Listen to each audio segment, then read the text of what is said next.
So I want to talk to you about the events that transpired over the course of a single day during the Extinction Rebellion protests that took place in London earlier in autumn.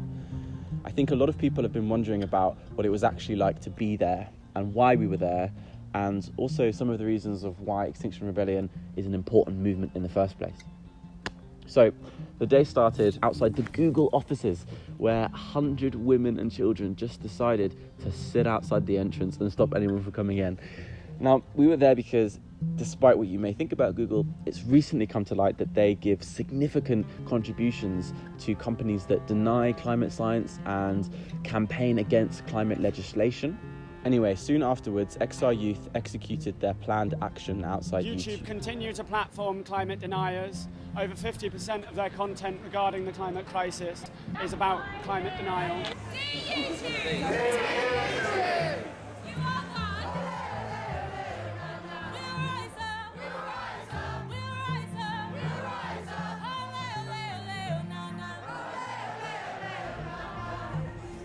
You're probably wondering who all these red people are. They are the Red Rebel Brigade, and they rock up spontaneously to whatever's happening on the day, increasing morale and connecting with the feelings and emotions of the crowd. I bumped into them after I left YouTube on the underground, and I got these pretty cool photos. It probably looks like they're posing for me, but the reality is that they actually just glide through the city like this. I mean, completely independently. Nobody acknowledged I was even there except for this one wordless moment. To be honest, it was a pretty sobering experience and a surreal one as well. Nobody really knows what to make of them. I mean, see for yourself. Change here for the Victoria, Northern, Hammersmith and City, Metropolitan and Circle lines, and national and international rail services.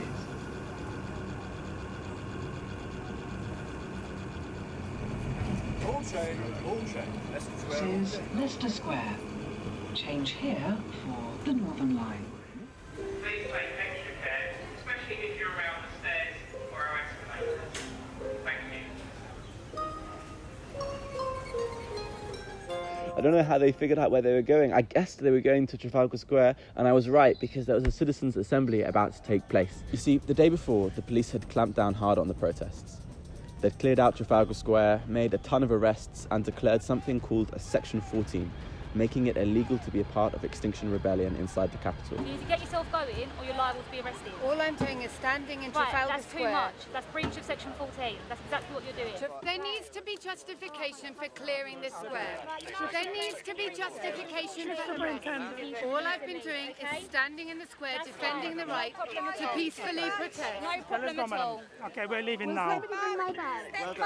But despite the police's determination to end the protests once and for all, and all the rebellion's gear getting destroyed, My jacket! Gone in there. Have somebody's suitcase. the next morning everyone all just rocked up to Trafalgar Square in breach of the law anyway. But we needed to figure out what to do next. Now, Extinction Rebellion is extremely democratic. And to make big group decisions, they do something called a citizens' assembly, where people sit down in groups of 8 to 10 and talk with one another, come up with ideas, condense their feedback, and the best suggestions get brought back in the end to everyone else. And while we were there, one particular rebel had something special to announce to the crowd. So what I'm going to do when the assembly is over and the last speech has been made is to walk out of this square to the south and sit at the top of Whitehall. You're under no obligation to do so, but anyone who wants to join me is most welcome. It's your understanding that you want to remain here and obstruct the highway and stop the free flow of traffic, is that right? Okay, super duper. We are assembling in breach of Section 14.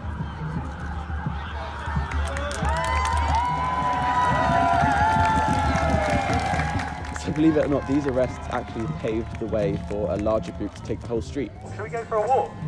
And at dusk, they all decided to march down towards the Thames. I found them again completely surrounded. By the time I arrived, they weren't even allowed to leave, and the pace of their walk forward was carefully controlled by the police. And after a bit, I think aware of these frustrating reflective vests, the rebels resolved to stop and figure out what to do next.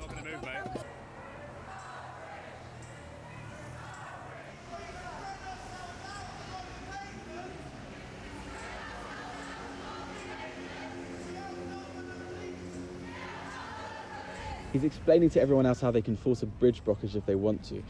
And you can probably see that this is unnerving the police because they absolutely do not want anything blocked up. So they respond with a bit of a compromise. This here is the superintendent, and he's asking the police liaison to convince the rebels to be escorted to the other side of the city where the rest of Extinction Rebellion is. And the rebels do appear to agree, it seems, but as they cross the road, some spot their chance to start a roadblock and sit down spontaneously. But the message doesn't get to the front of the group, and the police respond too quickly, separating the rebels and forcing them to give in and keep moving. The police were pretty effective. I mean, to be fair to them, I found them to be generally extremely professional and actually quite clear on their procedure. From their point of view, they've got to manage this group of civilly disobedient citizenry, and their goal is to minimise the disruption that's caused, which, I mean, is fair enough, that's their job. It did feel a little bit heavy-handed occasionally. For instance, there's this moment here where a rebel escapes and waves his flag away. He's moved onto by multiple vehicles and promptly put back inside the group.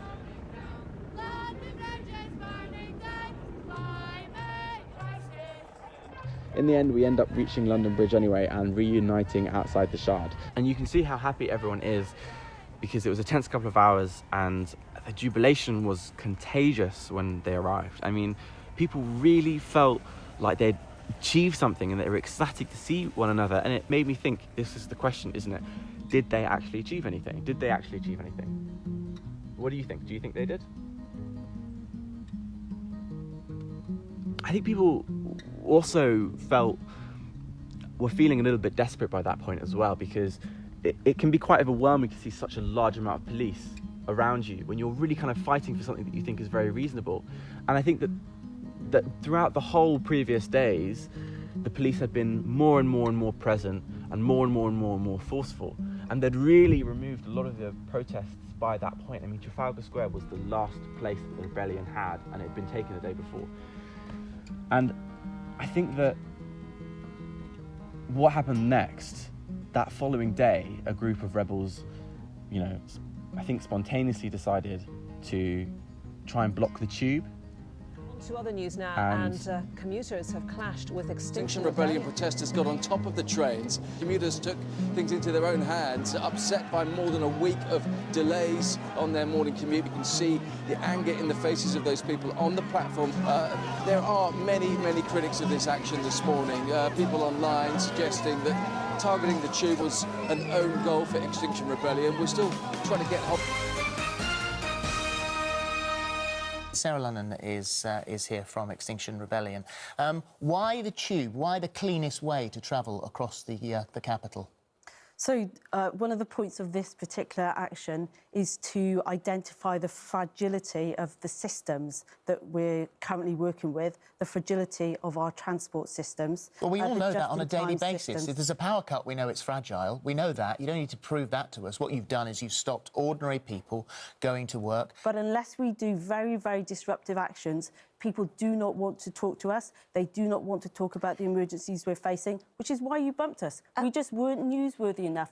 The emergency we're facing was not newsworthy enough, and so you talked about something else. But now I'm sitting here and I can talk to all of those people who watch this programme to talk about the risk that they're facing. I've got to ask you, though, about these methods. There was violence this morning, and if you start to target ordinary people going to work to earn a crust, then someone's going to get hurt. I have no sympathy for these protesters at all. And I wouldn't say that I would have joined in that scrum, but it would have been very hard not to. Do you know what? It makes me laugh.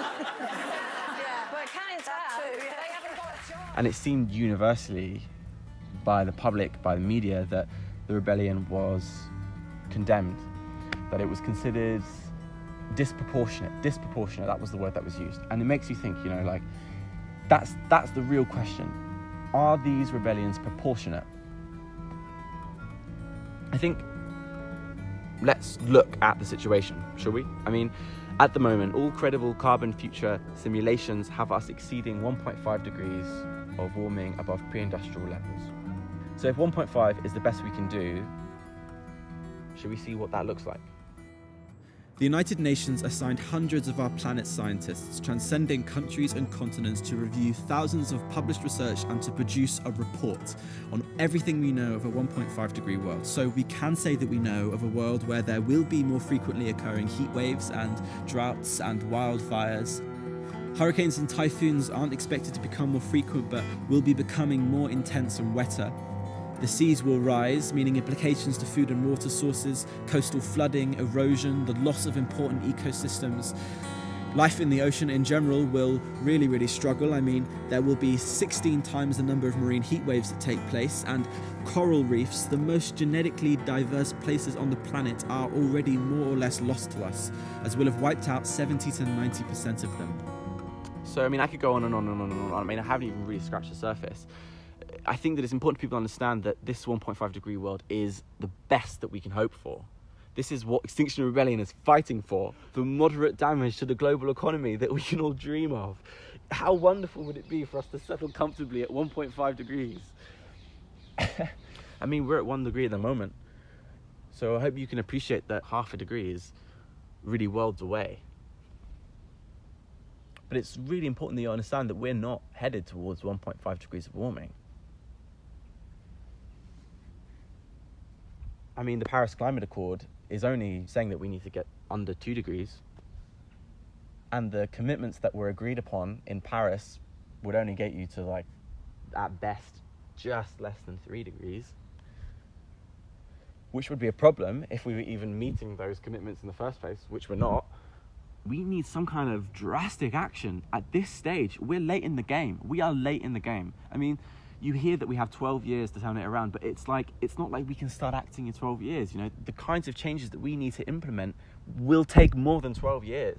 And that 12 years is just a number. The fact is, the longer we wait, the worse it will be. That's that.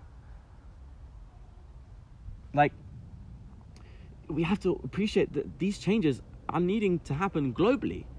And that's not going to happen in many parts of the world by itself.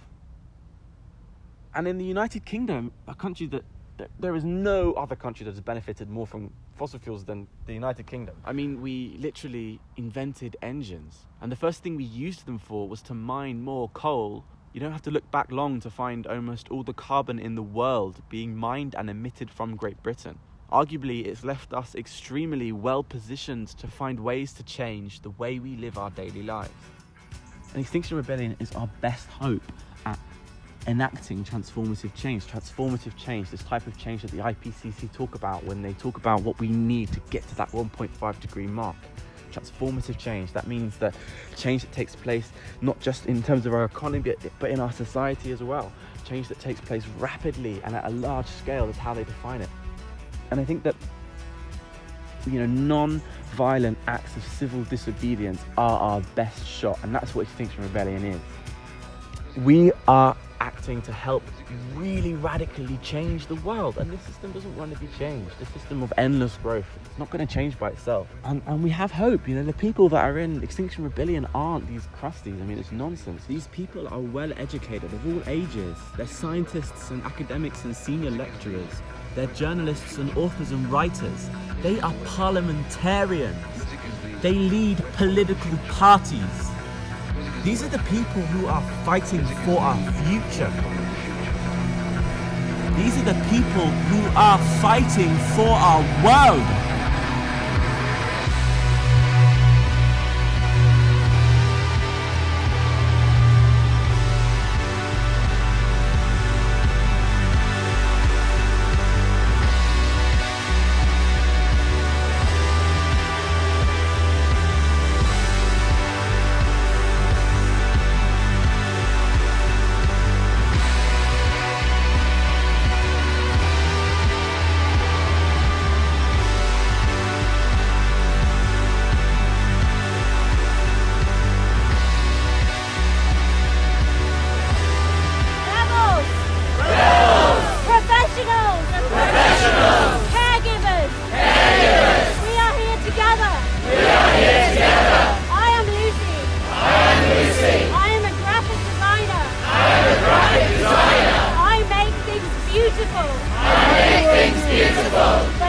Ever, ever, ever, ever make anything as beautiful. Make everything as beautiful as this world. As this world.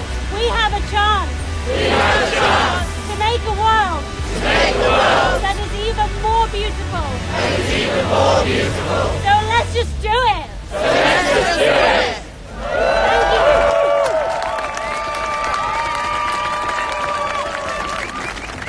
you. Yeah, let's just do it. I agree.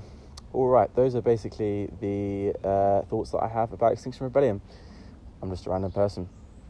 As always, I do random things. This is the random website about art. This is the video about entropy. That isn't really about entropy.